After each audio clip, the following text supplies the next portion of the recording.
Chapter 1. An uneasy peace. Peter Parker, known as Spider-Man, was enjoying a rare moment of tranquility in New York City. After months of battling various villains, he had finally managed to find some balance in his life. With Mary Jane by his side and a steady job at the Daily Bugle, everything felt almost perfect. However, this peace was shattered one stormy night when Peter received a mysterious message on his communicator. Time is unraveling. You are needed. Chapter 2.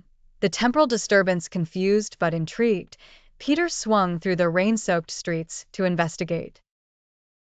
He arrived at an abandoned clock tower, pulsating with strange energy. As he approached, his spider sense tingled ominously. Inside, he found a figure cloaked in shadows, surrounded by swirling clocks and hourglasses. "I am Kronos," the figure said, his voice echoing through the chamber. "Time is in peril, and you must help me restore it." Chapter 3.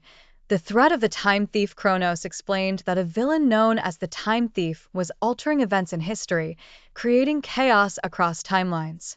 "If he isn't stopped, all realities will collapse," he warned. "You must retrieve the 3 temporal relics to stop him." "What do I need to do?" Peter asked, feeling the weight of responsibility. Chapter 4. The first relic, the Hourglass of Fate. The first relic, the Hourglass of Fate, was hidden in the ruins of a forgotten city.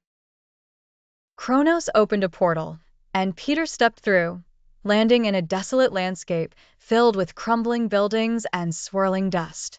"This place feels wrong," Peter said, scanning the area. Suddenly, he was ambushed by shadowy figures, time thieves who served the main villain. Chapter 5. The battle for the Hourglass. Peter fought valiantly, dodging their attacks and using his webs to incapacitate them. "You won't stop me," he shouted, swinging through the ruins. After a fierce battle, he reached the center of the ruins, where the Hourglass of Fate lay.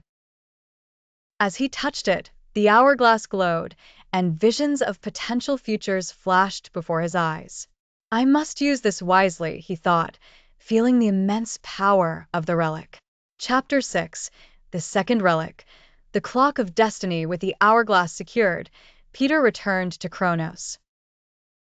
Kronos informed him of the next relic, the Clock of Destiny, located in the depths of an ancient forest. "Be wary, for the forest is alive with traps and illusions," Kronos warned. Peter nodded, determination setting in. "I'm ready." Chapter 7. The Forest of Illusions. Stepping into the forest, Peter felt the air shift. Shadows danced among the trees, and whispers filled the air. "Stay focused," he reminded himself, navigating through the twisting paths. As he ventured deeper, he encountered illusions of his past, visions of Aunt May, Uncle Ben, and lost friends. "These are just tricks," he said, shaking his head. "I won't fall for it." Chapter 8. The Guardian of the Clock. After overcoming the illusions, Peter arrived at a clearing where the Clock of Destiny was guarded by a formidable creature, a giant, ancient tree spirit. "To claim the Clock of Destiny, you must prove your worth," the spirit proclaimed. Peter prepared for battle, determined to show his courage. "I won't back down," he shouted, swinging into action. Chapter 9. A test of strength and wisdom. The battle was intense, with Peter using his agility and intellect to counter the spirit's powerful attacks.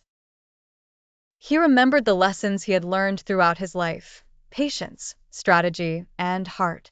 After a fierce struggle, Peter outsmarted the spirit, earning its respect.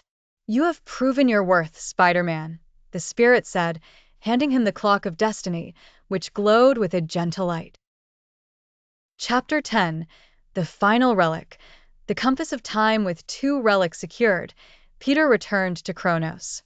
"What's the last relic?" he asked.